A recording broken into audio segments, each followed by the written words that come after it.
So ngayon mga ka-welder, tapos na natin ginawa yung ating burner, ano? Okay na siya. Ayan.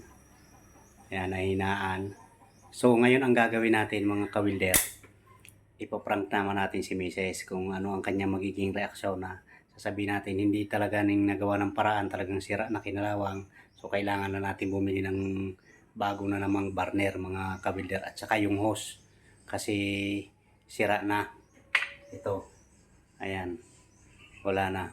Sabihin natin ang sira hanggang puno mga ka-welder. Ayan, so dugtong natin tong video. So pangalawang video, part 2 sa doon sa ano sa ating pag-ayos ng kalan. Ayan mga ka-welder. So tara mga ka-welder, samahan nyo at ipaprank natin si Mrs. Ayan, lakad tayo dito papuntang likod. Tapos titingnan natin kung anong reaksyon. Ayan, ayan, ayan. Neng, wala na talaga. Hindi na magawa ng paraan ng kalan. Puro kalawang. Ito pati yung sira niyan hanggang puno ng huso. O ay anong gagawin natin? Ano nga ba? Ipakilo na natin. Bili, kung may pambili. Pag walang pambili, edi magkahoy. Yan lang naman ang buhay. May kalam pa naman di blower doon eh, ano? Kaya nga eh. Oo. Nagawa. Ay tingnan mo, sira din eh. Halika. Dali. Tingnan mo. Wala. Hindi na magawa ng paraan. Oh. Ano yan?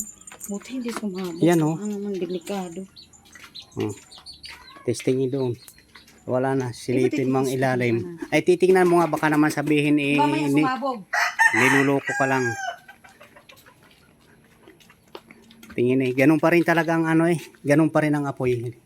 Anong ginawa mo? Dinugsong mo? Sige, Baka bukas mamaya eh. Bukas eh. sumabog, ah. Bukas eh. Bukas eh. Tapos buksan mo. Ay, ayaw pa rin malakasan eh.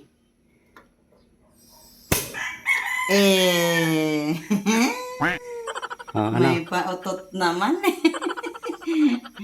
Ayan, thank you. Thank you. Ayan, mga ka-welder. Ayan, nagawa natin ang Thank you paraan. so much. So, nakatipid naman tayo ng At halagang... hindi na naman tayo magbibili. Nakatipid tayo ng halagang magkano yon? 600? Yung regulator. Oo, yung burner. Yung isang buong burner na yon. Ay, yung burner ba ang may problem doon? Yung pati yung makina, siyempre, kung wala tayong alam, papalitan na natin. Panibagong burner na naman yan. So, nakatipid tayo ng... Okay, ayan. So, okay mga ka-welder, may patunay tayo. Ayan, thank you. So, see you next video mga ka-welder.